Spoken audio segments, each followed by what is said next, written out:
being honest that this is how much I earn, Mm-hmm. this is how much I pay for rent, this is what my groceries and transport, and even though they're going to seem as if you're just bringing excuses, you tell them the truth and don't waver, Yeah.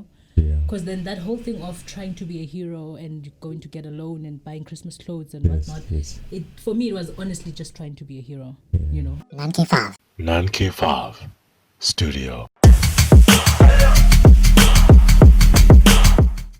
On today's podcast, we're discussing mental health and financial planning for young adults as we grow up. Especially on the financial side, we young adults are not taught in high school or university on how to plan money and so on. So Sis Nomsa is going to elaborate and give advice where she can through her experiences and lifetime. And Sis Nomsa, we would just want to ask you our first question. What did you do with your first paycheck? a cricket. No, honestly, if I had a choice, back then when I started working, like my first salary was 3,500. I was an intern at the university.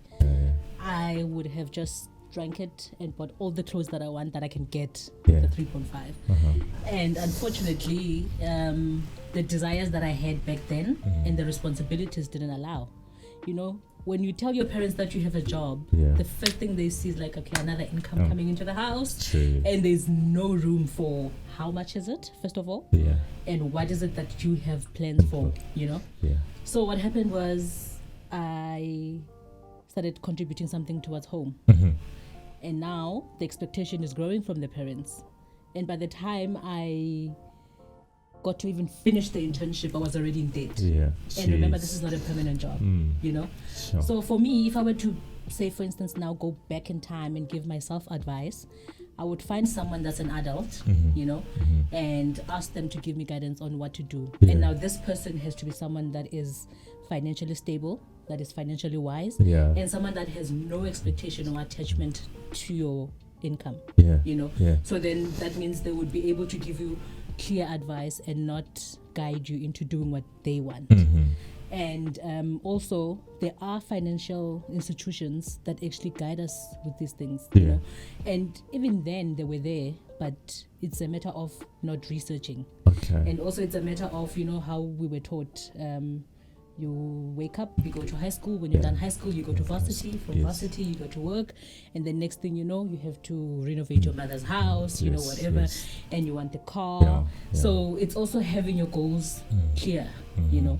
Because I remember there was a time as well, I think I was on a 5 permanent contract with the international office. And I was earning slightly more than the internship. And the 5-year contract was a fixed one, so it was more like permanent. And I wanted to buy a car. So my cousin was selling a car, took out a loan, time to buy the car, ended up not buying the car. I don't even know what I did with that money. You know? So had I had someone back then that would have given me guidance financially, you know, and had I considered visiting institutions that give financial advice, I think I would have been in a better position in terms of being in debt or using my money wisely and you know stuff like that. It becomes like a common problem with young black youth when they get in, like the moment they get money, we want to buy cars, we want to buy all these things, and it's not wrong. It's just that it leads us into a space where we're just financially not stable to consistently live that life, you know, without having that proper structure. It's true, because I was talking to Uzianda. She's a psychologist, one of my friends.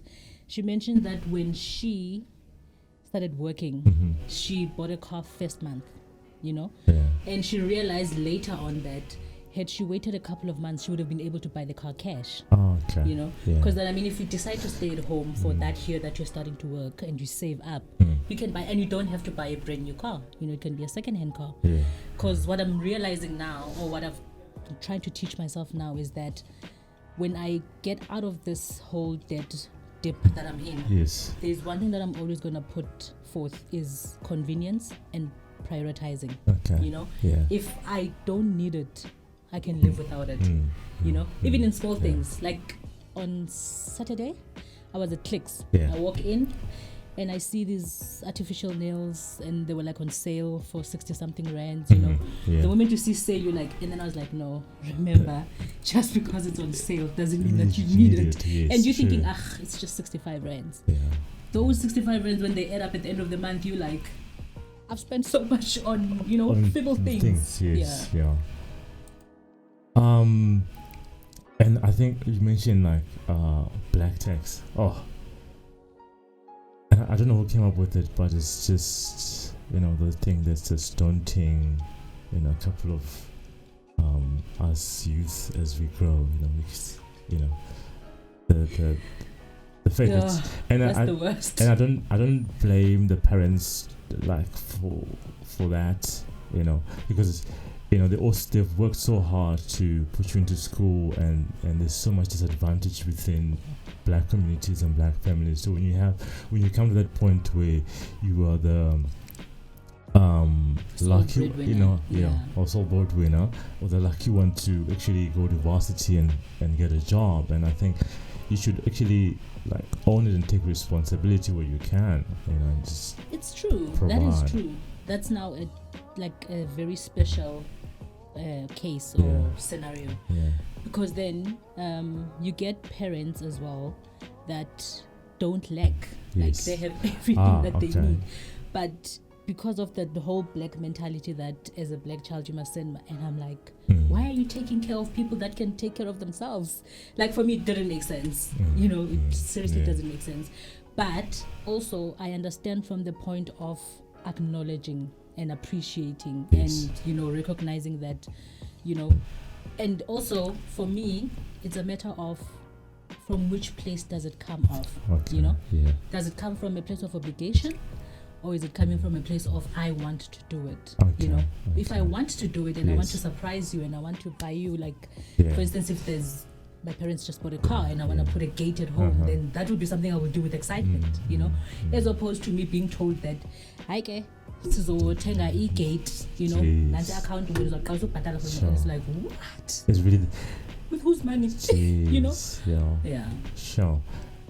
Oh my word. I know I've always obviously hearing that it's quite hectic, but it looks like it's more than just you being willingly to actually help out. It's like people are even demanding, like, yo, since you're working, build a house and do this and that, you know. And it actually ruins it tears a lot of families apart, you know. And also the one thing that I would do differently as well between me and my family was being honest. Like being honest that this is how much I earn, this is how much I pay for rent, this is what my groceries and transport, and even though they're going to seem as if you're just bringing excuses, you tell them the truth and don't waver, you know, because then that whole thing of trying to be a hero and going to get a loan and buying Christmas clothes and whatnot, it for me it was honestly just trying to be a hero, you know, at home, like, you know, but then it didn't help me. It didn't help me at all. If I had been honest with them from onset, it would be a different story. This one lady says, welcome to the real world. It sucks. You're going to love it. It just summed up the entire life of adulthood in a single sentence. So basically saying that you're going to pay rent, buy food and expenses, and you have to manage it all. And just the reality. And then the next month is the same thing. How did you deal with and like the realization of what adulthood is about when you realize, well, hey, okay, there's a whole lot of things that I have to deal with that I wasn't prepared for, or the things that no one really told me about that I have to actually deal with? Like how do you manage the mental strain of that and the confidence to go forward? Okay. Is that now from realizing that, oh, okay, boy, I'm an adult. Yeah. And this is, you know, for me, I can't even think of a time when I transitioned from my teens into adulthood. Because even from back home, I was the co-parent, taking care of up.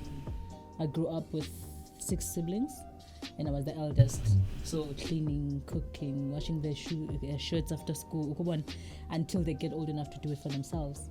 And to a certain extent, it used to fascinate me, because then you think you're an adult, and then, So when I came to varsity and I started working, and I was really an adult, and it was like, okay. It was only easy then because then I didn't have to worry about where the food is gonna come from, where the roof is gonna, who's gonna pay for it. So it was. That's when I was like, okay, fine. What am I gonna do? And you start making the bad financial decisions then.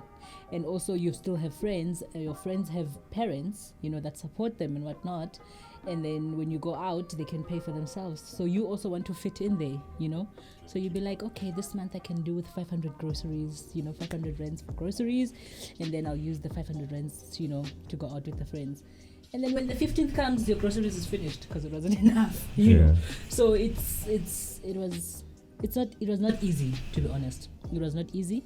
And for me, I never realized that it was not easy until I was going through the most, until I was like in a depressive mode. And then when the psychologist started talking to me and everything, and then I only realized then that I have long been unhappy. You wake up every day, you're all jolly, you go to work and whatnot, and then you realize that, okay, these decisions that you've made, you are here because of them, and then at that point you don't realize that is not adulting. That's just you making poor decisions, because we always had this, for me growing up, I've always thought that men have money. Like for me, men have money because they have pockets, because I used to hear coins jingling in my dad's pocket and my brother's pocket and everything. So for me, I've always associated men with having money. For me, it's a big adjustment when I see a family or a setup where the woman earns more, which is, we live in different times, it happens, And also, I've put myself in relationships where I would date a guy that would be, I like younger guys, so I would date a guy that would be financially below me. I would go out of my way to try and make him comfortable, and So it's also knowing what you want, because I can't take care of everyone all the time, because in order for me to take care of someone else, I need emotional ability to do so, mental ability to do so, resources, finances, especially if it's a whole grown adult. And guys' clothes and stuff are expensive, So very. By that time when I realized that it was too late for me, it was too late. All right. How important is it to track your expenses? To check my expenses. It's very important. It's very important. First of all, remember there's a lot of hacking scams at the moment. So you might swipe, with the banks most, it doesn't report when it's lower than 100 rands. Yes. So there's these scams where people take your money like 60 rand or 80 rand and then. And then also for yourself to be able to know how much you spend on, most importantly, what do you spend on it? Because it's like, this other lady gave me an example this other day. She says that she was at ShopRite, and then she was paying, and then her change was like 20 cents, and she waited for the 20 cents, and the cashier didn't have 20 cents. And she's like, I was like, I want my 20 cents. So I'm hey, well, dude, it's just 20 cents. She's like, no. Imagine if 50 people leave 20 cents at ShopRite a day. How much does ShopRite make? So I want my 20 cents, then you're gonna have mine. So you need to know where every cent goes. That's also for your sanity as well, and also for you to know, it will be easy for you to prioritize, if you know where your money is going. That's all that you need to do. I mean, we've been probably leaving a couple of 1 rands and 2 rands behind, at the garage when you get change, you just don't even look at it. The moment it's coins, you put it in there. Okay, that's different case because it's tipping, Sometimes when you're in a rush, you just walk away, and I'm like, okay, bye. Yeah, no, true. There's another thing. I don't know if you've started it. We call it emergency fund. Have you started an emergency fund for yourself? With Capitec, you can open different accounts, Mosne. Yeah. I have it there. Oh, okay. And it's on 0. It's there. And it's been on zero. Like, so yeah. Okay. Yeah. All right. No. You know, you would transfer on the 25th, and then on the 26th, it's like, guys, let's go to Stanley Street, and it's like, okay, then just fun, hello, you know. So honestly, I do have it. It's just sitting on zero, and it's been there for a while. No, it will get better. It will. Definitely. There's one thing that young adults don't know about. Well, they do know about, but they don't take into consideration taxes. It was when I was doing a bit of reading, they said it was quite important to understand how taxes work, so that you can sort of like manage your. I think KG in out of all of us, he's quite good with taxes and everything. So it was one thing that I learned, that we need to know how the government utilizes taxes against us, and how we can also benefit from that. So I was quite fascinated by that. We don't really, you know, with that. Yeah, it's true, because there was a time. I've always been someone that has two jobs. Yeah.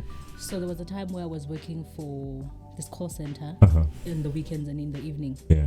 It was all nice. 25th NMMU comes through. 15th call center comes through. Yeah. Come tax season, I owe SARS like almost 4,000. What? Jeez. Yeah, no, we're not along. You've got two incomes and we haven't been, you know. Yeah. So that was for me. It was like, okay, cool. You know, it's fine. So now it's easier with photography, because then it's a whole different, setup. Yeah.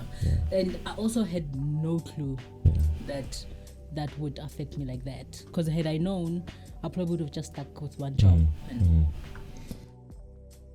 We're going to like dig a bit deep into, just to find out, well, basically it's just you opening up a little bit to us, because we don't know what you've done so far. So some of these questions are going to be a bit maybe getting out of, I don't know, the comfort zone or something. Okay. But mine or yours? Yours. Oh, you sure? Well, I don't know. I one thing I know is that people don't like really talking about money. Like, it just becomes like a topic that everyone's trying to avoid, and which is kind of the source of the problem. I think that's where it starts. And so now that we're talking about it, we didn't like brief you on everything that we're gonna be saying this, or we're gonna be asking this. So if you feel like you can't answer it, then we're okay with that. But do you have a post-retirement plan? A what? Post-retirement. Oh yes, plan. I do. Yes. Okay. I do. Yeah, because there was one thing that was really quite key. That comes with my contract at the university. See. I had one with Old Mutual, and then when I got employed permanently by the university, when I saw the amount, I was like, okay, there's no need, so I cashed it out. Okay. Yeah. All right. There was another topic saying we need to try and manage our wealth, and managing our wealth is necessary in life when tough times come, or at school or something like that. But it's so difficult sometimes, because as young people, we're not. It's some of the things are quite they need time and process to get this. Just like we're talking about wealth, it's like, I don't have a house, I don't have this, so that's kind of like not my thing. But I think it's quite important to just put it at the back of our minds, yes. and our minds, that eventually we need to think about these things. There was another thing saying, you don't want to have friends who always say you can't do that, you can't afford that. Have you come across friends like that? That actually tell me that I can't do that and I can't afford that. Yeah, I do. No. I do. Yeah. And it's only now when you've opened up to people about your financial situation. Back then it was a matter of let's do this, and it's like, okay, let's do this, okay. Yeah. And now when someone says let's do this, and you're like, this is where I am financially. And then when I went into my podcast and I opened up about my financial situation, like they did all day, I have people now, and even the friend that I'm sharing a flat with, I'd be like, oh, okay, and then I get excited, and it's like, wait. Yeah, You know, yeah. are you sure you can afford it? Don't you gonna need this money for something else? Didn't you say? And I'm like, okay. So yeah, Tsepo is actually that kind of a friend. Oh, okay.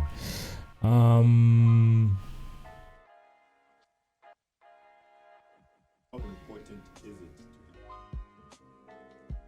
It's actually quite important. And how Well, it's easy- not important where life and death important, because first and foremost, you must be able to identify that yourself. Yeah.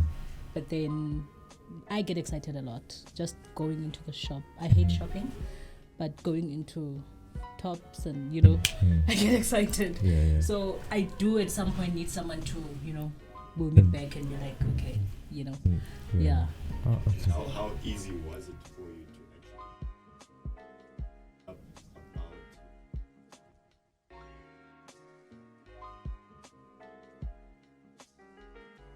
actually about me or Okay, honestly speaking, people close to me, as in my family, don't know what's going on. Yeah. Those that know are my cousins that listen to my podcast. My family that I grew up with, I don't know, maybe now they know because the podcast has been, moving around with the family. It's still not easy. Even when I had to do the podcast, I recorded it and then I saved it and then it said publish. I was like, not now. I was like, so it took a couple of days and then I had a session with my psychiatrist and then he's like, what is it that you fear? Because already you've lost almost everything that you have, so what is it that you fear now? What have you got to lose? Yeah. What people gonna say? And I'm like, yeah, people probably are asking, why did you move out? So now I need to explain. So now what I do is, even before people get to even have a conversation like that, I already started myself. So I had to move because, COVID happened and, so for me, it's like a matter of, okay, fine. I had to be content with it. I have to accept it, first of all, that this is where I am. And there's nothing I can do to change it at this moment. And most what you were yesterday. I think Raquel shared something like that on her Facebook. The person you are yesterday is not going to be the person you're going to be next week. Things can change. So I had to, I had, even now, like, it's not like every day now I wake up and it's a different story. There are days where I wake up and I'm like, I'm the biggest failure ever. Sure. Like 36. And you're staying with a friend, Sure. So I have to remind Jeez. myself that, okay, dude, calm down, Yeah. So I had to accept it and I had to be content with it, and then sharing it is now becoming very easy.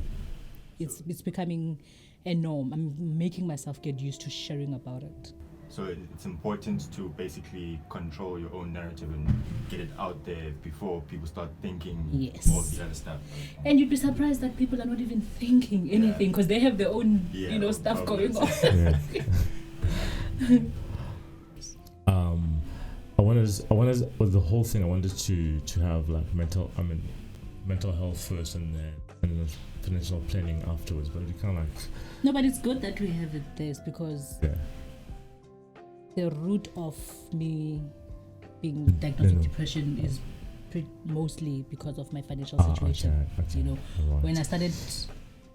When it was hard to just even meet rent, I have to borrow from Tom to put together, and you're having to go through all these NMMU stock files. And the 25th you pay them interest, and then you borrow again. Yeah. And for instance, my bonus comes in November. Ever since I've became permanent, I've never enjoyed my bonus. Okay. And then when I realized that, no man, this is like a vicious cycle. No matter how much I get, there's always something that comes up. That's when I started realizing that, okay, towards the 25th I get depressed and, and I don't want to wake up and I have no motivation, like you just go in a dip. And then when it started going into the office and I would just burst out crying in the office, that's when I realized, okay, something is wrong, So I was sitting in the office and then an email comes through, those counseling memos they send. They were like, okay, fine. They usually don't offer counseling for staff members because we've got medical aids. Okay. So they were like, okay, fine, I think it was month health, whatever, there's awarenesses that they do. So I sent an email. I'm like, okay, this is what's going on with me and this is how I feel. And then the lady phones me and I can't even remember her name. Then she did a few questions on the phone and then she's like, no, girl, I'm going to send you to a psychologist, you know? Yeah. So they sent me to a psychologist. The university paid for the first 4 sessions. And then after that, my medical aid took over.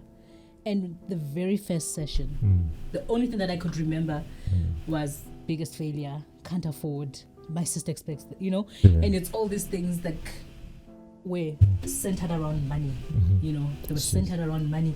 Me not being able to afford a roof over my head was like the biggest that hit me, you know? Sure, so it's kind of, what you call it? I won't say the cause, you know? But because yes, it played a huge role. Yes. And through that process, how important is it to control what you can and what you can't? With now the depressive episodes. You know what? There's one thing that personally I've experienced when, you know, with the whole depression and whatnot. I would say that I started being depressed last year just because I was diagnosed last year.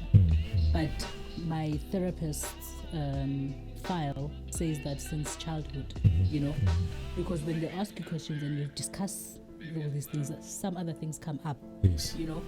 And for me, it was little things that triggered me, you know. For instance, in the office, you know, even before I worked for the department I'm working for, someone that speaks loud, I can't, you know.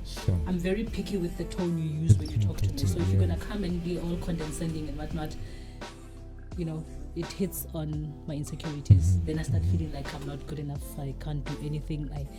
You know. So at some point, I used to just break down and cry, or I would go home and cry myself to sleep.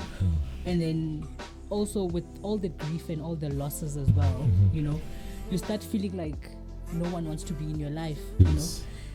Uzianda, when she was doing her session at some point, she mentioned something and I resonated with it. She explained that when you have so much loss in life of people that you love, even with relationships, you always think that why can't people stay in my life, you know? And then also with the people dying or people passing away, it's a matter of why couldn't you take the pain so that you can be with me, you know? I mean, who do you think you're gonna leave me with here? And also now with losing especially parents comes the whole responsibility of siblings if you're the eldest, you know. And that for me was also another thing, you know, where you make decisions around other people. Or now we have to learn a whole new culture because it was me, mom, my sister, it was nice. I'm 13, you know, going to my teens, then 14, 15, high school, and then next thing you know, boom, mom is gone. So now you have to literally uproot my life and go live with, you know, from a family of 3 to a family of 7, you know. And also it's not just about me, it's about now the other people changing their culture because they were used to being mom and dad and 3 kids. Now they have to have 2 more and there's just one eldest one, you know. So it was not easy realizing that things that we take as a normal life can actually affect us mentally, you know, simply because of we don't deal with them as they happen. So it was a pile of, you know, grief, change, and all of that. And I read as well that say it's the mental problem is an imbalance of chemicals in your brain or your system. And when you went through that, did you reach out to people to find support? Okay, it's Dr. Odaya, my psychiatrist, explained it as, he said that my happiness hormones, after all the trauma or post-trauma, they eventually stop functioning. So the medication is not really that it's changing anything in you, but it's just, you know, fixing that imbalance of the hormones. And for me, I've always thought that I can pray most things away. You know, I've thought that I can pray a lot of things away. And when I started going to, I first saw a psychologist who referred me to a psychiatrist, and that's where I was diagnosed and I got my chronic meds. For me, before all of that, it was, I think I was in denial, or maybe I was not aware, you know, because it also took incidences of me breaking down in the office for me to be able to be like, no man, this is not, so with the, what do you call it? With the happiness or the hormones and whatnot, he explained it as if you're looking at a graph, then you have right at the bottom, you've got like bipolar, and then maybe it's just slightly up, you've got depression, and then you've got like happiness or whatever it is that you have. Yes. And it's the further that you go, because remember, even with depression, you have your normal depression, or and some people are depressed but they don't take medication, and then you've got borderline bipolar, and you can list them all. So it's very important to also know and be aware what kind of depression you have and what triggers that depressive mode. So it's the moment for instance, like this morning I woke up at 6. I was supposed to wake up at 6:30 because I was starting the whole skipping challenge, and then so I woke up at 6 and I could feel that I was like, in I'm the not gonna depth. start today. No. Then I went to the restroom, came back, and then I was like, no, I can't. I said I'm starting today, and I'm not gonna entertain this feeling. So I had to start thinking, okay, why am I feeling so down? So even when I was skipping and I was doing the exercises, at the back of my mind, I'm thinking, what's the triggers? What's triggering me right now? And then I realized later on when I was talking to my sister that I had to have the most uncomfortable conversation with my sister.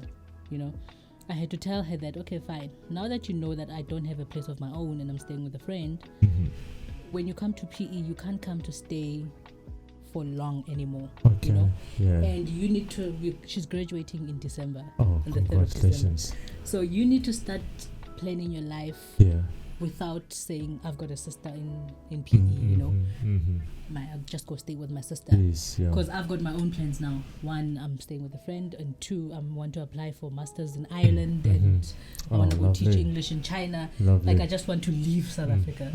So for me, it was a matter of, I feel like I failed her.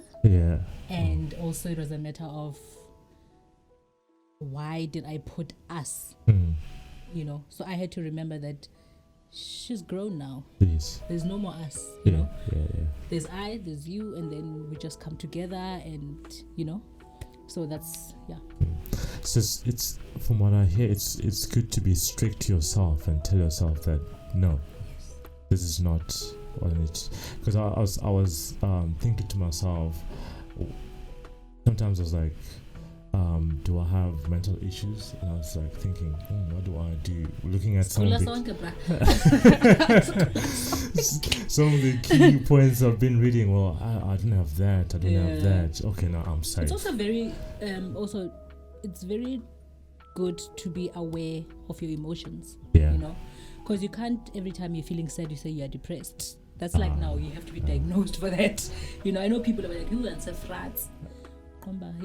You know nothing, so you must be aware of how you're feeling. And also sometimes I allow myself to feel like my psychologist advised me that allow yourself. There are days where, like for today, I needed to be up and and then there are days where I would allow myself to feel. I would stay in bed all day, where I even have to make an effort even to just to eat, and you're like, okay, and then you can feel that the tears are just there, but they're just not coming out.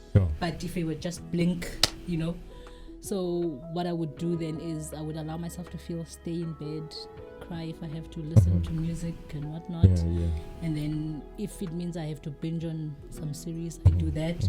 But eventually there comes a time where you have to pick yourself up from that, and there's no one that can get you out of it. It's not like in the movies where someone's gonna come in the room and starts opening the blinds and be like, get up, so you have to pick yourself up. I think for me, when I'm like and I think probably everybody gets to a point where they are sad and everything, I just swear a lot. There's a point where I'm just like, I just rage with myself. I'm like, what the? Is that not venting though? It's going on, So, I just talk within myself. Like, I think there was a point I'm telling like, Amos, listen, you got this, all right? Calm down. don't, because and I'll find answers and solutions, and I'll find problems within the problem. Because when I'm in a problem, I can't find solutions. So you actually talk to yourself out loud as well? Really? Like, I'll be walking on the street. I'm not crazy. I thought I was crazy because sometimes I'll be walking and I'll meet somebody looking at me talking. I'm like what? And I just carry on. I'm like, you know what? I'm sorry myself. If I don't talk to myself, then but it's just... you know, also what helps is the social association. Yeah. You know, because sometimes you find that, like, I'd have a shitty day at work, and then I'd see students smoking outside, and I'm gonna go and join them. And then you laugh and you talk crap and you tell them, and I'm very dramatic, so I would tell them, oh, and then he said and she said, and you know, the students would laugh and they'd be like, I don't worry, they're like that in classes as well, you know. I'm like, okay, cool. And then I got back to my office, and then, but now the one thing that I admire myself about is that I am now able to go into the person's office and be like, dude, that's not it. You know? Yeah. Even though I'm doing it, even I'm crying. That's the fact that I'm able to do that now is amazing. I can do that. No, people are gonna walk all over you. They've been walking all over me. They still go keep walking on you. Like I really. There's a point where I do break, you know, but I always try to make sure that the other party is happy, because what about your happiness? The moment I break, it's the point where that person and myself, we're not gonna be friends anymore, because I just cut throats. Okay, tell me, when you get to that breaking point, what do you do? Like, how do you react? I'm really angry, you know, and it's some before I really break, you know, I give everything a lot of thought. You know, why am I gonna tell you this? How am I feeling? And is it really necessary? Should I? You know, there's a lot of stuff. I bounce like I don't know, like a bouncing ball, back and forth. You know, monologue between. So I really give it a clear thought before I come and approach you and tell you, like, listen, that was rubbish that you just did there. You know. So most of the people, they've survived my rage because I've given it a lot of thought, and I thought, for your happiness and my happiness, let me leave it there, you know. Okay, so you're not one of those that get to a point where you can hurt someone. Yeah. Because I know if I do come out, and you're not gonna like me anymore. Do you think you need anger management? I don't know. I don't know. Maybe we should book you a session. Well, one thing I like is I did it within myself, and it's not something which when I go out, I probably drink over it. You know what I mean? So it's just kind of like a thing where it's a couple of hours raging here and there, and within that, I'm trying to find a solution. What can I do? Oh, play some tennis, go for a run, go for a cycle. That helps. You know, that helps, yes. Yeah, quickly move on to it. You know, but you've got to sometimes do it more than twice or three times. I'm like, you know what? Listen. Yeah, no, I've had enough. I've had those conversations in my head, and you're like, you start swearing at the person, and you have this dialogue where you're telling them, and now I just go to the person, and I'm like, dude, I really don't like how you addressed me. Yeah. No, but I was trying. I'm like, no, this is how it made me feel, you know. But also, you must be careful, because the moment people know that you are depressed, or you have suffering from depression and anxiety, even though when you are voicing yourself out, they're going to put you in that box of, you're overreacting. Oh, yeah, right. You're overreacting. I'm like, no, I'm not overreacting. Yeah. You know? And also, it's the timing of when you're addressing the issues. But then, it doesn't even have to do with depression or anything. It's just the timing where you address issues with people. Because I know if I address something while I'm still angry, I say things that I know I'm going to regret later. So if I sit down and I do the whole bouncing like you do, by the time I address it in a calmer state, it comes out, you know. But then the same people that are telling you that you're overreacting, when they are pissed off, they want you to consider their emotions. Exactly. Like, how does that work? You know. So now you must count your words. Exactly. Like, that's because you're a little bit special. Doesn't mean that, like, what about me? Jeez. Special. I'm holding on to that. Special. I just thought disability, like my.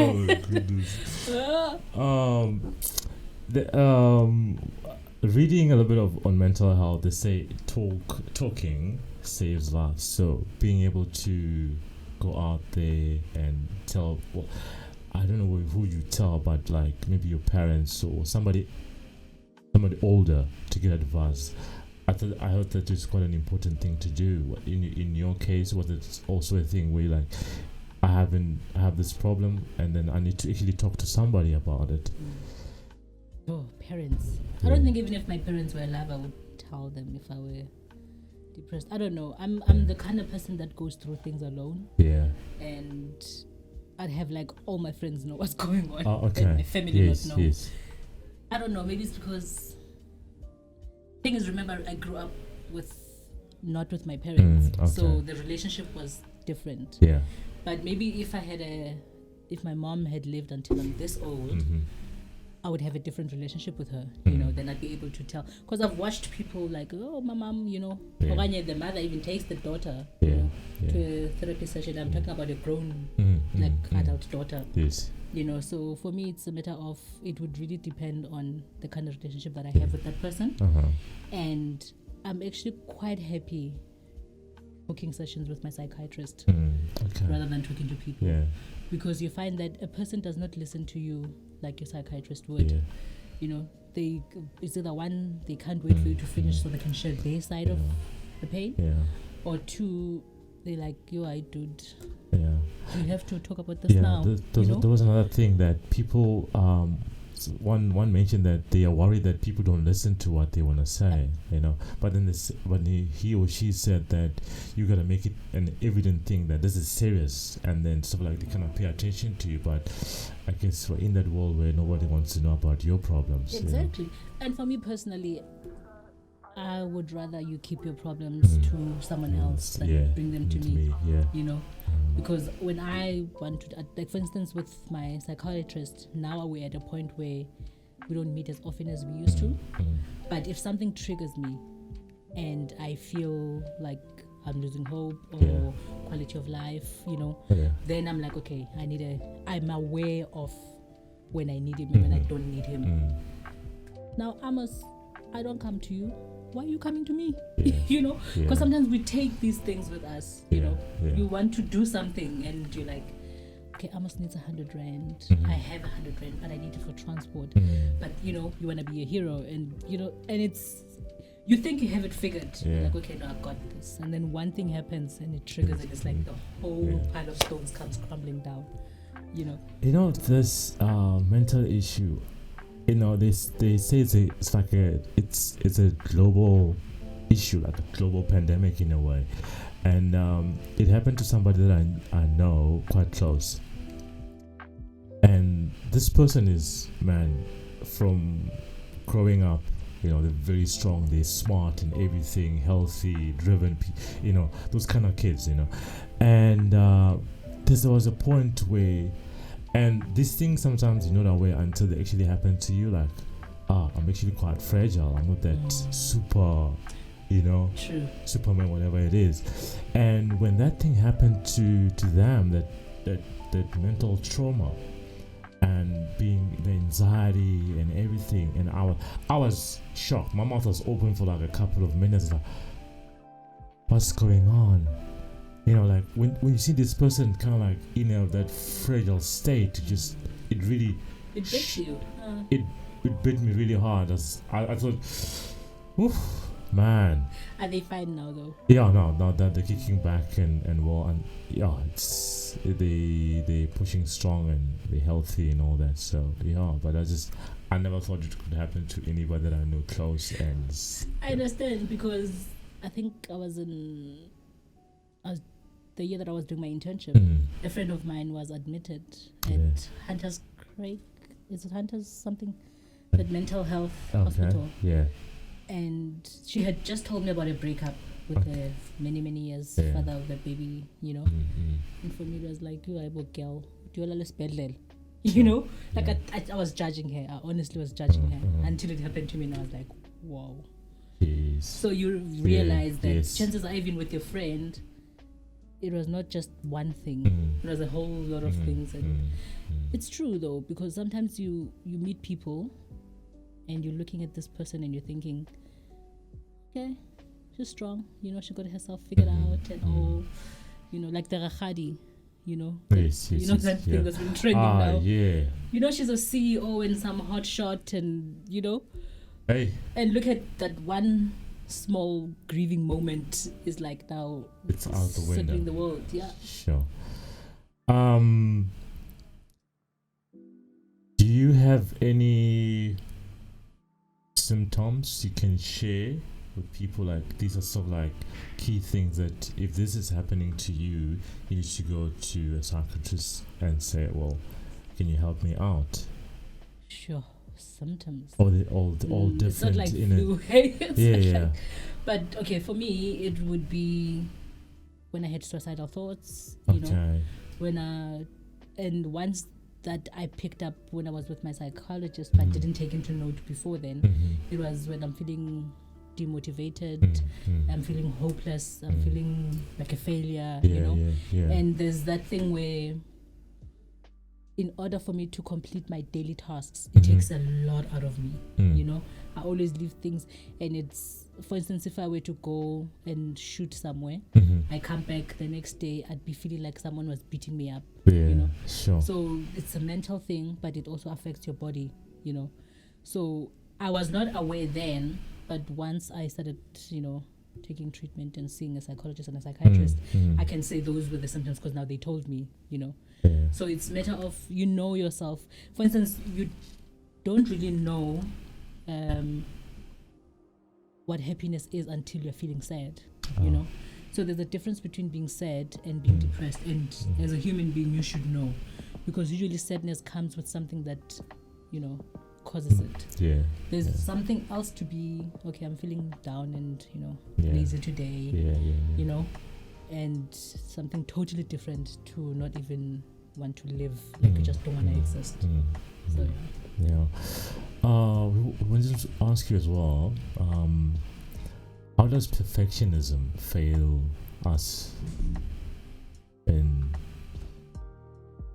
well, could be work, could be studies, or a goal that you goals as well, yeah. Well, if you're expecting to be a perfectionist, then you're not gonna have a teachable spirit, first of all, because chances are you're gonna think you know best, and the way that you do things is the only way. Okay. You know, and it eliminates room for failure. Yeah. You know, Yeah. and in order for you to achieve any goal, you must be willing to accept that there could be risks, and risk comes with the possibility of failing. But failing is not a matter of it ends there. Failing means that, okay, fine, this is where you left off and it didn't go through here, so let's find another way, you know, or maybe change the plan entirely, you know. So if you're a perfectionist, you're going to try and force things to happen even though you see that it's time to change the plan, you know, or maybe change the dream entirely or the goal entirely, you know. So it affects the way you think, it affects the way you reason with yourself, it affects you accepting and acknowledging what is and what It's not. is not, Yeah. you know. So Yeah. I think it's to when I used to do photography, but I still do. Don't know what I'm saying when I used to.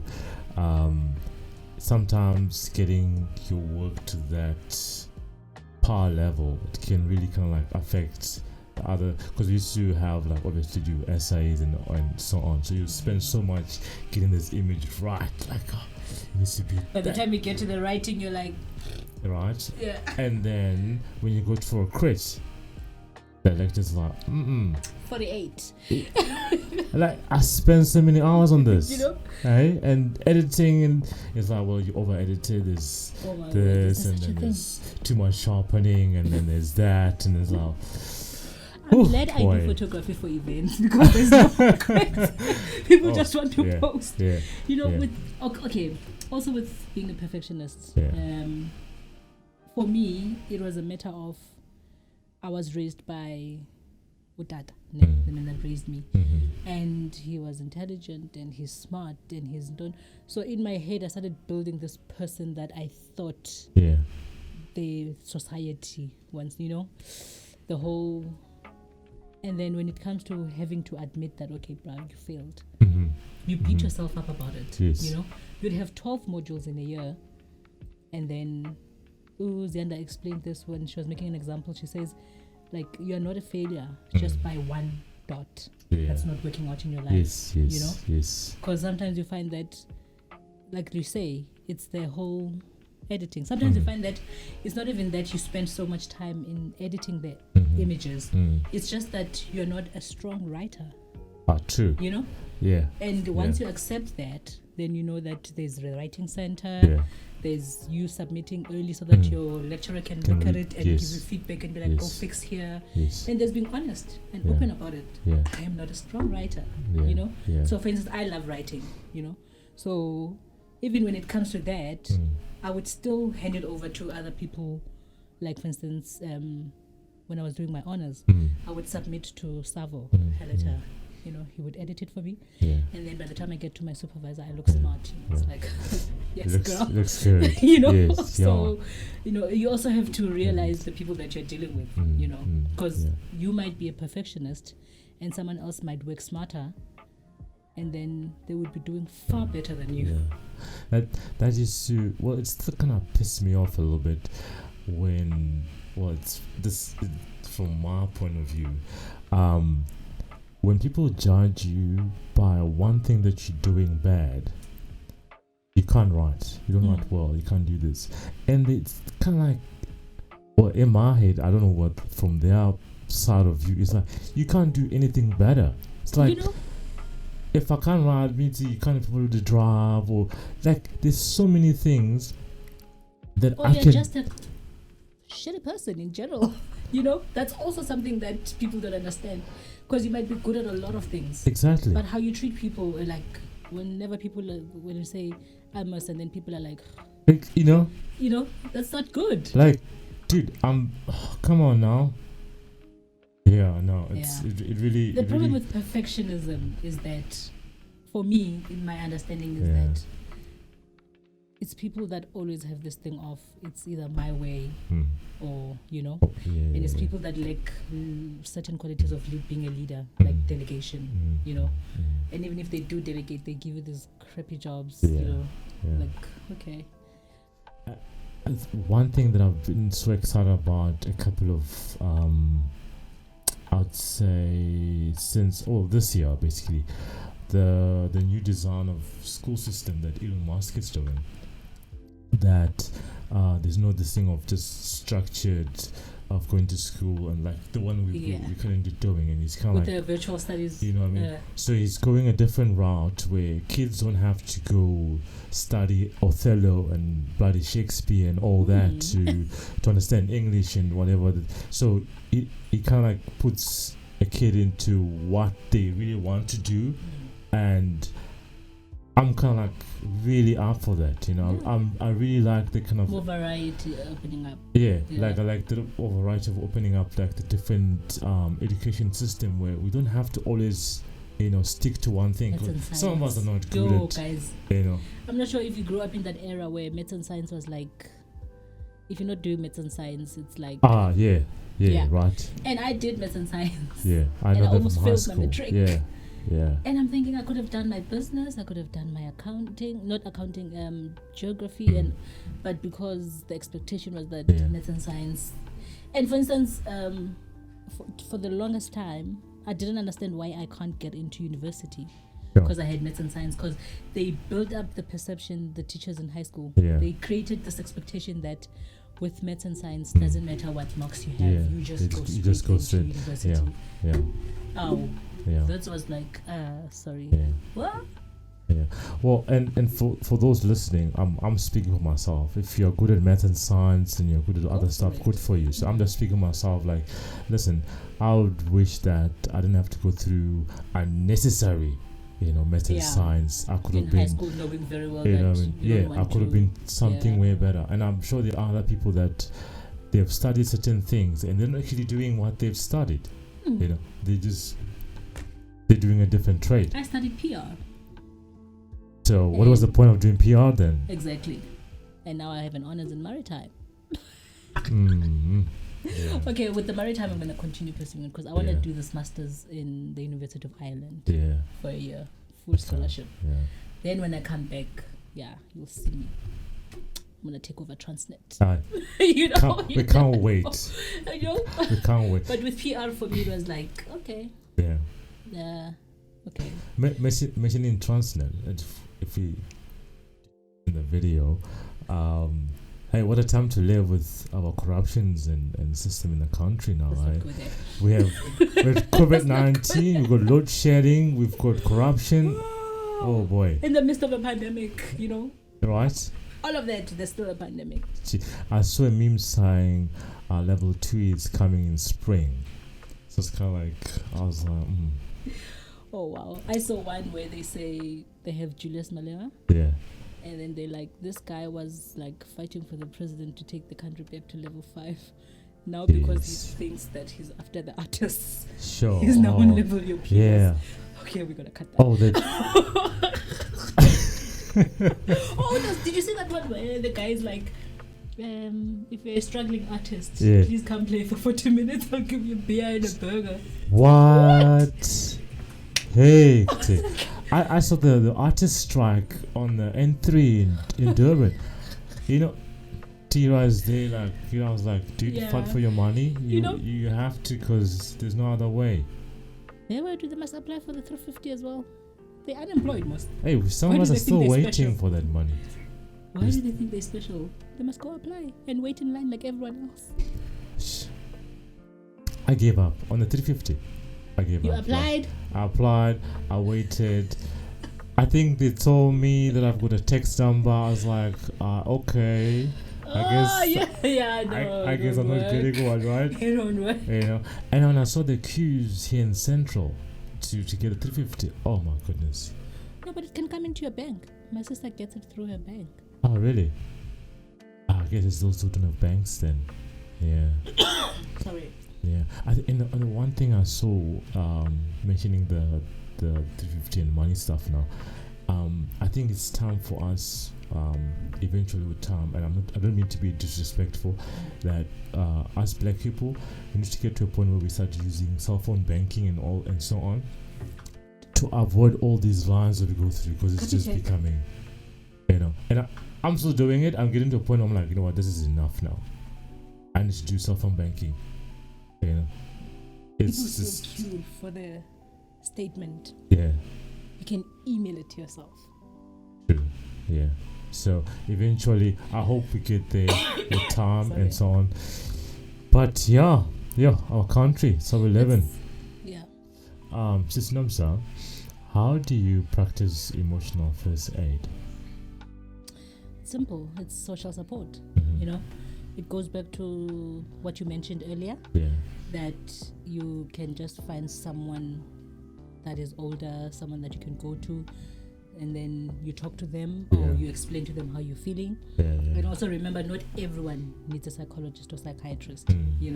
Sometimes you just need to vent. You need to take a jog, you need to skip, you need to do what makes you happy, or you just need to leave the room, go to a place with people, bingo, and also with the whole talking to someone, people always expect that it's going to be like you're going to confess your sins, it could be just having a conversation that is not even related to how you feel, and if it is a communication or it is a conversation that's related, then you need to trust that person with your feelings.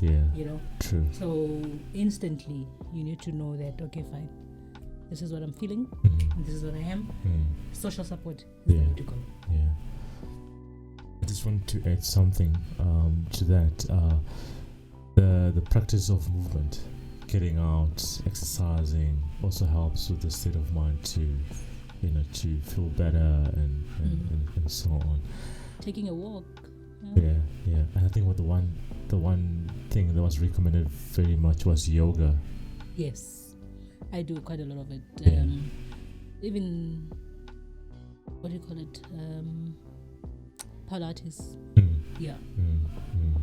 It helps. In fact, there's actually, if you check on YouTube, you can just say yoga for depression and anxiety. There's exercises, there's just stretches. Sometimes you don't even want to stretch. And there was this whole challenge now going around where people were doing it during the lockdown for with cabin fever you can easily be in a depressive mode. So the 25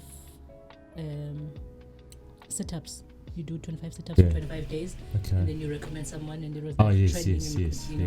So it's also engaging in such things that also helps. All right. This concludes our podcast today, and thank you so much, Nomsa, for coming through to 9K5 Studio. I hate saying this at the last, but please subscribe and comment below, share, leave your thoughts, so we can carry on this conversation later in the future. And I'm your one and only Mr. Amos Sir. This is 9K5 Studio. Thank you.